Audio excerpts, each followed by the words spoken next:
திருஞான சம்பந்தருக்கு ஞான பால் கொடுத்தாரு. அடுத்தது தாளம் கொடுத்தாரு. தாளத்துக்கு ஓசை கிடைச்சிருச்சு. அடுத்தது சுவாமி அவரை சும்மா விடல, ஒவ்வொரு ஆலயத்தையா காமிக்கிறாரு. ஆலயத்தை காமிக்கும் போது அவர் போகணும் இல்லையா, குழந்தை தானே, எப்படி நடந்து போவாரு? அவங்க அப்பா தோல்ல சுமந்துட்டு போறாரு. ஒரு ஒரு கோவிலுக்கும் தோல்ல சுமந்துட்டு போறாரு. அப்படி போகும்போது ஒவ்வொரு இடத்துக்கும் தோல்ல சுமந்துட்டு போறதுங்கிறது சிரமமா தானே இருக்கும். அப்ப என்ன பண்றாரு, சுவாமி பார்த்துட்டு பல்லக்கு கொடுக்குறாரு. சுவாமிக்கு ஞானசம்பந்த பெருமானுக்கு பல்லக்கு கொடுத்துட்றாரு. பல்லக்கு கொடுத்த உடனே அவங்க அடியார்கள் எல்லாம் அந்த பல்லக்குல அவரை உட்காத்தி வச்சு தூக்கிட்டு ஒவ்வொரு ஊரா போறாங்க. அது மாதிரி அவருக்கு பல்லக்கு கொடுத்துட்டாரு. அதுக்கு அடுத்தாப்புல ஒரு இடத்துல முத்து பந்தல் கொடுக்குறாரு. அவரு எங்க போனாலும், ஒரு குழந்தை வீட்டுல அப்பாட்ட கேட்டா உடனே கிடைக்கும் இல்லையா, சின்ன குழந்தைங்க கேட்டா என்ன செய்வாங்க அப்பா அம்மா, இவன் கேட்டா உடனே கிடைக்கும். இவன் அண்ணன் இருக்கானே, அவன் பேர் என்ன, தரணி கேட்டா கொஞ்சம் லேட்டா கிடைக்கும். அவன் அக்கா கேட்டான்னா இன்னும் கொஞ்சம் லேட்டா கிடைக்கும். அதனால குழந்தைங்க எது கேட்டாலும் பெற்றோர்கள் என்ன செய்வாங்க, ஈஸியா சீக்கிரம் கொடுத்துருவாங்க. அந்த மாதிரி சம்பந்த பெருமான் வந்து சுவாமி கிட்ட எல்லாத்தையுமே ஈஸியா வாங்கிட்டாரு. ஒரு தலம் போறாங்க, திருவேழிமிழலை அப்படிங்கிற ஒரு ஊருக்கு போறாங்க.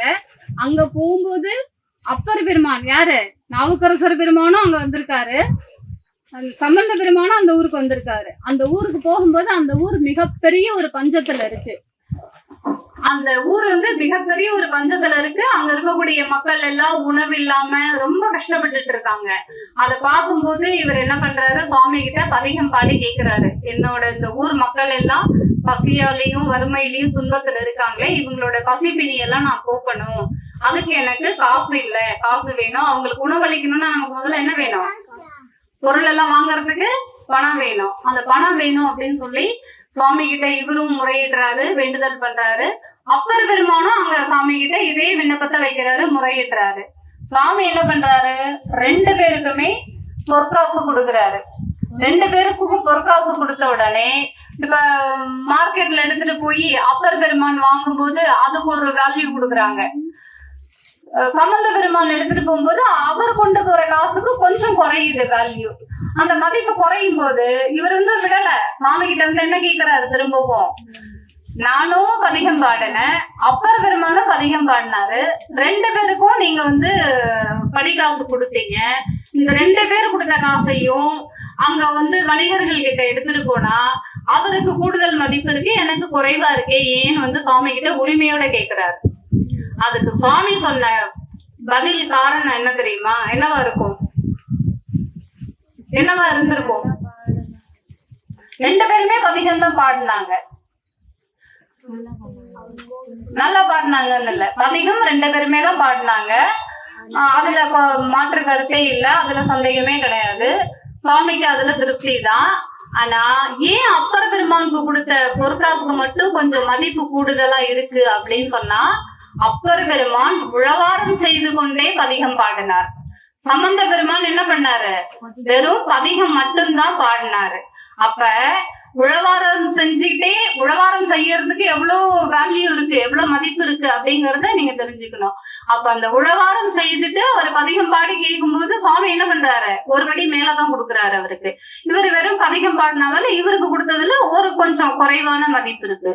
அப்ப நீங்க என்ன செய்யணும், அப்பர் பெருமான் வந்து ஆலயத்துல போய் எப்படி உழவாரம் செய்வாங்க, என்ன செய்வாங்கன்னு கேட்டா, ஒரு சிவாலயத்துக்கு போகும்போது அங்க வரக்கூடிய அடியார்கள் பக்தர்கள் வந்து வழிபடுறதுக்கு வரும்போது அவங்க வருகிற பாதையில எல்லாம் முள்ளு செடி கல்லு இந்த மாதிரி எல்லாம் இருக்கக்கூடாதுன்னு அந்த வழிய வந்து என்ன செய்வாராம், தூய்மைப்படுத்துவாராம். அங்க இருக்கிற புல் செடி இதெல்லாம் அகற்றுவாராம்.